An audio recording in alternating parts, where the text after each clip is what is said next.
आने वाले समय में देश की दुग्ध राजधानी बनेगा। पशुपालन का कार्य किसानों और पशुपालकों के लिए लाभ का माध्यम बने, इसके लिए बहुमुखी प्रयास किए जा रहे हैं। निराश्रित गोवंश के व्यवस्थापन के लिए गौशालाओं में प्रति गाय अनुदान राशि 20 रुपये के स्थान पर 40 रुपये प्रदान किए गए।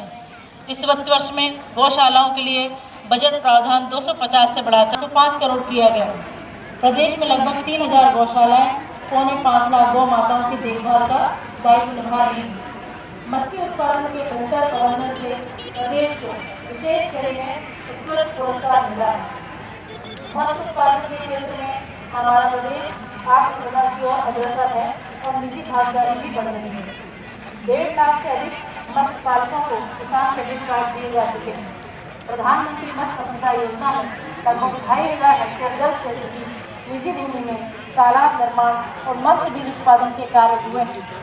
जन विश्वास अधिनियम 2024 और 25 के माध्यम से अनेक कानूनों के प्रावधान सरल किए गए हैं और आवश्यक नियमों को इसमें शामिल किया गया है, अनावश्यक नियमों को हटाया गया है। इसे वर्ष 2025 उद्योग और रोजगार वर्ष के रूप में मनाया गया।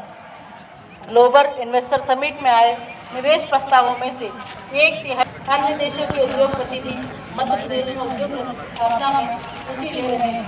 यूके, जर्मनी, जापान, स्पेन और दुबई के उद्यमियों से प्राप्त प्रस्तावों से विभिन्न क्षेत्रों में निवेश और रोजगार की संभावनाएं साकार करने की ओर हम अग्रसर हैं।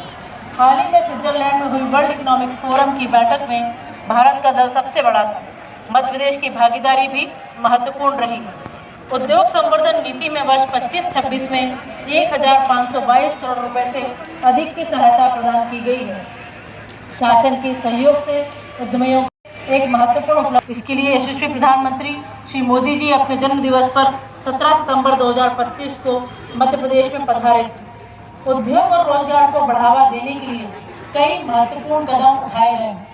वर्ष 25 में ऑनलाइन प्रक्रिया के माध्यम से 1092 औद्योगिक भूखंड उपलब्ध करवाए गए, जिससे निवेशकों को पारदर्शी और आसान व्यवस्थाएं मिली। उद्योगों के समग्र विकास के लिए वर्ष 25 में मध्य प्रदेश MSME विकास नीति, स्टार्टअप नीति और कार्य योजना और औद्योगिक भूमि एवं भवन आवंटन और प्रबंधन नियम लागू किए गए हैं।